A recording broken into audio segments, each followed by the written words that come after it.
Okay. Apparently she's not quite ready yet. Let's keep it going then. I'm ready. Can you hear me? There you are. We got her. Oh, well, it's so great. We didn't see you pop up right away. Laura, great to have you this morning. I wanted to start with this breaking news overnight that it appears, and there you are. You popped up for us. It's so great to see you. The Daily Mail has a very interesting story that's saying that Vladimir Putin essentially may be running out of bullets, that he might have a week and a half, 2 weeks max. He's losing warplanes, tanks, all the rest of it. He obviously went into this thinking he was going to bulldoze his way through Ukraine. He's obviously caused a lot of destruction. Don't want to minimize the fact there's over 2 million refugees. But this has not gone as well as Vladimir Putin expected. I don't buy it for a second, Ed, I'll be honest with you. I really think that there's so much misinformation.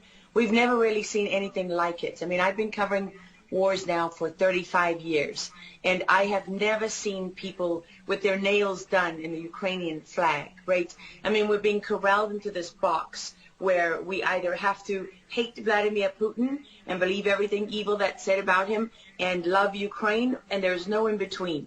And that reminds me a lot of you're either, a white supremacist, or you go with the Democrat narrative on everything under the sun. So Vladimir Putin knew exactly what he was doing when he went into Ukraine.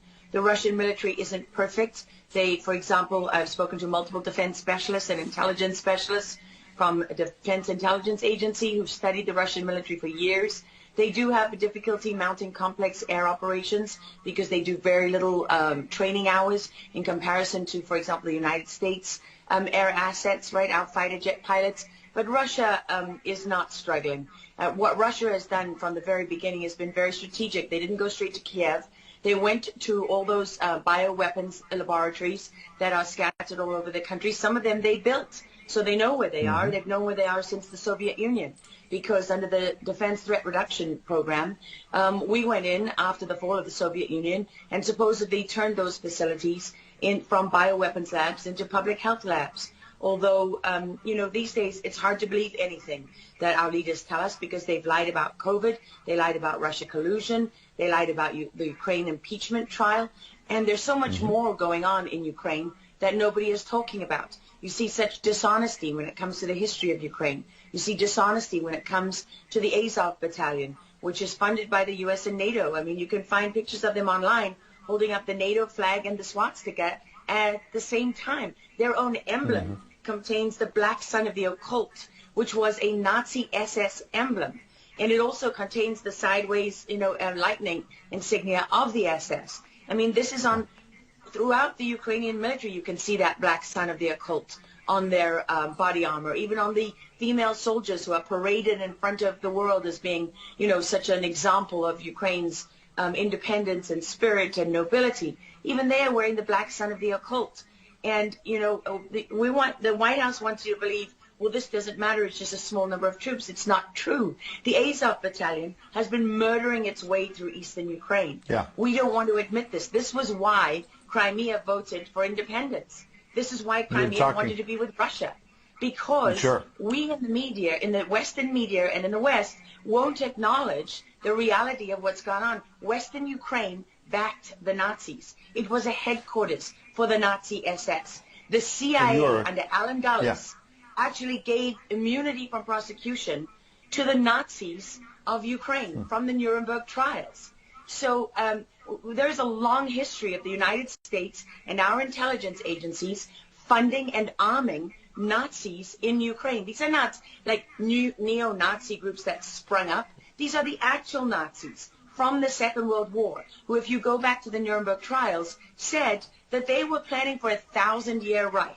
And so you have to really wonder, as you look at this, when you know that the CIA sponsored the color revolution in Ukraine in 2013 and 14, that they selected Ukraine's leaders, go to Victoria Nuland's leaked phone conversation where she and the U.S. ambassador are deciding who can lead Ukraine. I mean, there's as much interference here as you could possibly imagine before you even get to Hunter Biden, Nancy Pelosi, John Kerry, and Mitt Romney, and all of their children who are employed, who earn millions from Ukrainian gas companies. Yeah, you were pointing, pardon me, to a real credibility crisis for our leaders. I want to let Karen Turk jump in. Yeah, I wanted to bring up the fact that President Zelensky is Jewish, and I don't know exactly how this factors in, but there's some very interesting points in what you're saying. And looking at this, you could think it's political theatrics. You made a very good point at the beginning that you think that Putin is in control. And I actually want to play something that Jen Psaki said, because it seems that the White House is actually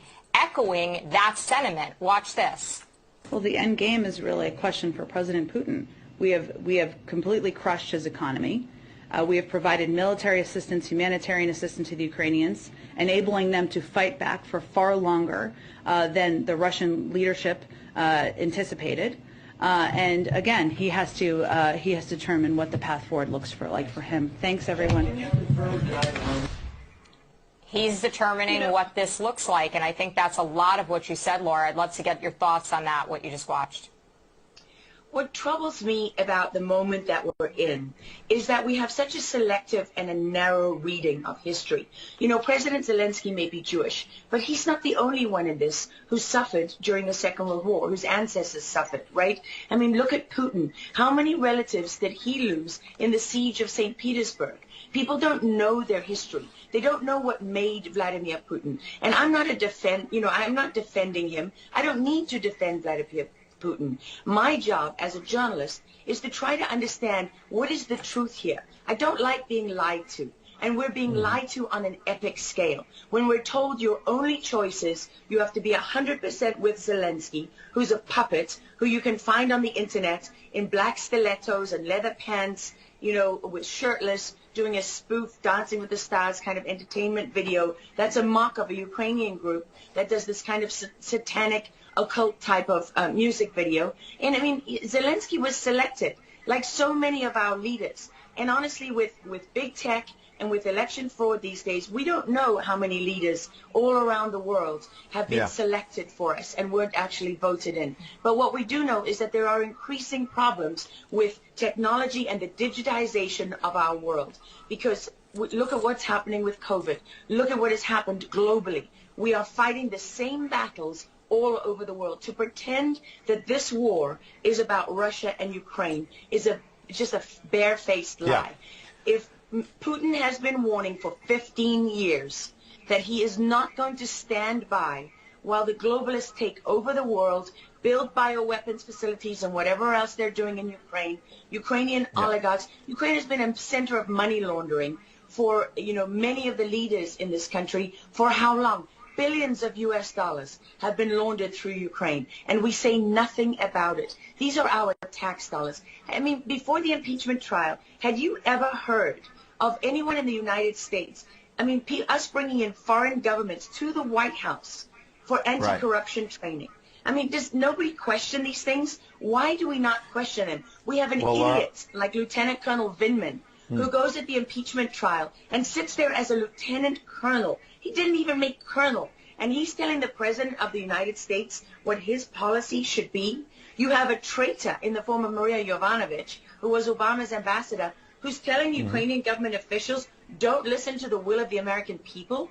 Don't listen to the election results. We are the true leaders of America. I mean, and then people object when the woman isn't even fired. She's given a cushy job for life at Georgetown University at the expense of the U.S. taxpayer. And we're told that the President of the United States cannot say to his foreign counterparts, that we want you to look into something. But Joe Biden can withhold as much aid as he wants to. I mean, there's so much hypocrisy and dishonesty here, and Ukraine is at the center of it all. Go back to Russia collusion. Go to Alexander Chalupa. Go to Eric Karamella, the whistleblower who went to work for Adam Schiff, who wasn't really a whistleblower, and all those corrupt people in the deep state. And you know what?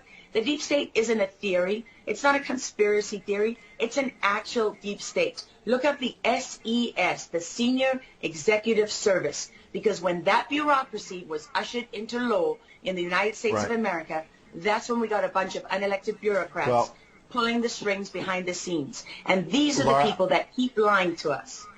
Absolutely. And pardon me, we've got a live chat where we're streaming on Getter, for example, and I'm watching it as you're talking. People are talking about how you're dropping truth bombs and you're a real journalist. And I know that, having worked alongside you for many, many years when you're at CBS and many other places. And maybe they didn't want to hear the truth, but you're dropping those truth bombs now. Unfortunately, we've got to hit a break right now. We'd love to have you back in the days ahead. We love having you on. Lara Logan, thanks for joining us on Real America's Voice. Thank you so much.